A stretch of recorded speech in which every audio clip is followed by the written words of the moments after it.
Hi, എല്ലാവർക്കും നമസ്കാരം.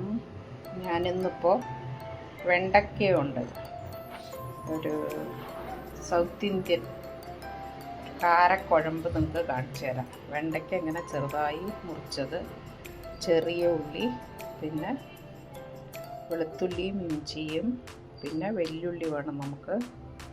പിന്നെ നമുക്ക് വറക്കാൻ തേങ്ങ, പിന്നെ അതിനുള്ള വേണ്ട 2 സ്പൂണ് അതിൻ്റെ തന്നെ കുഴമ്പ് പൊടി, മുളക് പൊടി, മഞ്ഞൾപ്പൊടി, പെരിഞ്ചീരകം, പിന്നെ പുളി കുറച്ച് വെള്ളത്തിലിട്ട് നമുക്ക് സ്റ്റാർട്ട് ചെയ്യാൻ എണ്ണ ഒഴിച്ചിട്ട്.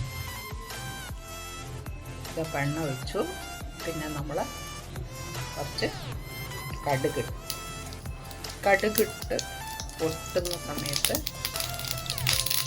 കുറച്ച് ഇത്തിരി, അല്ലെങ്കിൽ കഴിക്കും ഉലുവ. പൊടിയിലെല്ലാം ആഡ് ചെയ്തിട്ടുണ്ട്, അതുകൊണ്ട് കുറച്ച് മതി. പിന്നെ നമ്മുടെ ഉള്ളി മുറിച്ചത്,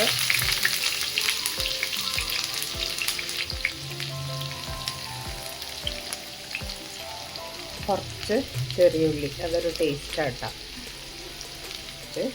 ചെറിയ ഉള്ളി,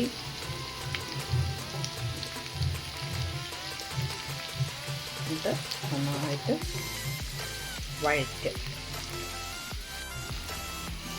ഇതൊരു വിധം വഴണ്ട് വരുമ്പോൾ വേണ്ടവർക്ക് തക്കാളി ചേർക്കാം കേട്ടോ. ഞാൻ ഇപ്പോൾ പുളി ചേർക്കണതുകൊണ്ട് തക്കാളി ചേർക്കുന്നില്ല. തക്കാളി ഇഷ്ടമുള്ളവരാണെങ്കിൽ പുളി കുറച്ച് കമ്മിയാക്കുക, എന്നിട്ട് തക്കാളി ചേർക്കുക.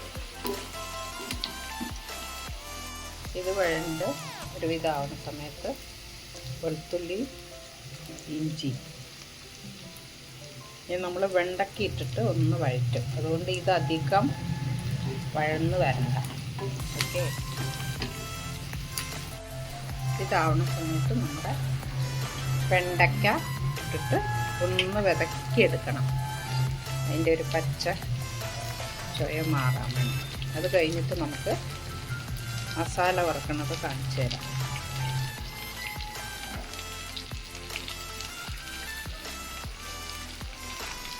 അതും ഒന്നിട്ടിട്ട് നന്നായിട്ട് ഒന്ന് വഴറ്റുക. ആവശ്യമുള്ള ഉപ്പിടുക.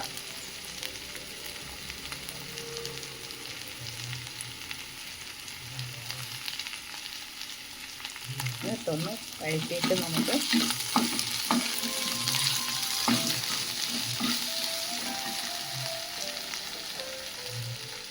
മറ്റേ അടുപ്പിൽ നമുക്ക്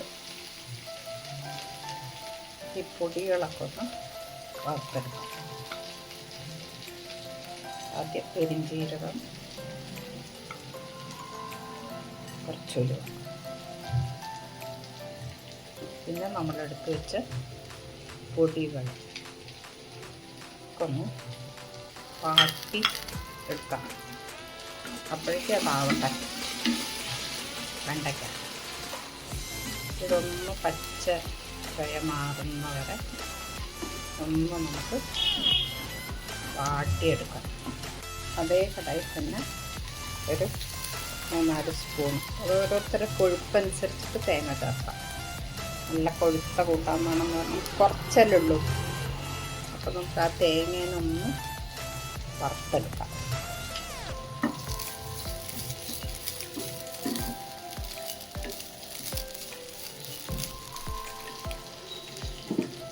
അപ്പോഴേക്കും നമുക്കിതിൽ പുളി പിഴിഞ്ഞത് ഒഴിക്കാം.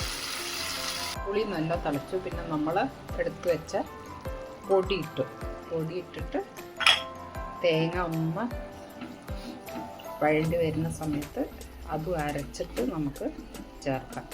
കുറച്ച് വെള്ളം ആഡ് ചെയ്യണം ഈ സമയത്ത്. ഇതിൻ്റെ പച്ച ചുയ മാറുന്നവരെ അടച്ച് വെക്കും. പക്ഷത്തിന് കുറച്ച് എന്നിട്ട് നമ്മൾ അടച്ചങ്ങോട്ട് വയ്ക്കാം. എല്ലാത്തിലും ഒന്ന് പൊടികളൊക്കെ ഒന്ന് യോജിക്കുന്നവരെ. എന്നിട്ട് നമുക്ക് തേങ്ങ അരച്ചിട്ട് ചേർക്കാം. നന്നായി പുളിയൊക്കെ യോജിച്ചു. ഇനിയിപ്പോൾ നമുക്ക് തേങ്ങ നല്ലോണം അരയണം. അരച്ച് അതിൽ ആഡ് ചെയ്ത് അങ്ങനെ അടച്ച് വയ്ക്കാം. നമ്മുടെ കൂട്ടാൻ റെഡി. പുളിക്കൂട്ടാൻ നല്ല ടേസ്റ്റാണ്, ചോറിനും ദോശയ്ക്കും ഒക്കെ കഴിക്കാം. ഇനി നമ്മൾ കരിവേപ്പിലിട്ട് അങ്ങനെ അടച്ച് വയ്ക്കാം. നമ്മുടെ വെണ്ടയ്ക്ക വത്തപ്പഴം റെഡി. നല്ലൊരു കോമ്പിനേഷനാണ് ചോറിൻ്റെ കൂടെ, പിന്നെ ദോശയുടെ കൂടെ, ഇഡ്ഡലിയുടെ കൂടെ. അടിപൊളി. എല്ലാവരും ഉണ്ടാക്കി നോക്കൂ. സബ്സ്ക്രൈബ് ചെയ്യൂ, ലൈക്ക് ചെയ്യൂ, ഷെയർ ചെയ്യൂ. Thank you so much.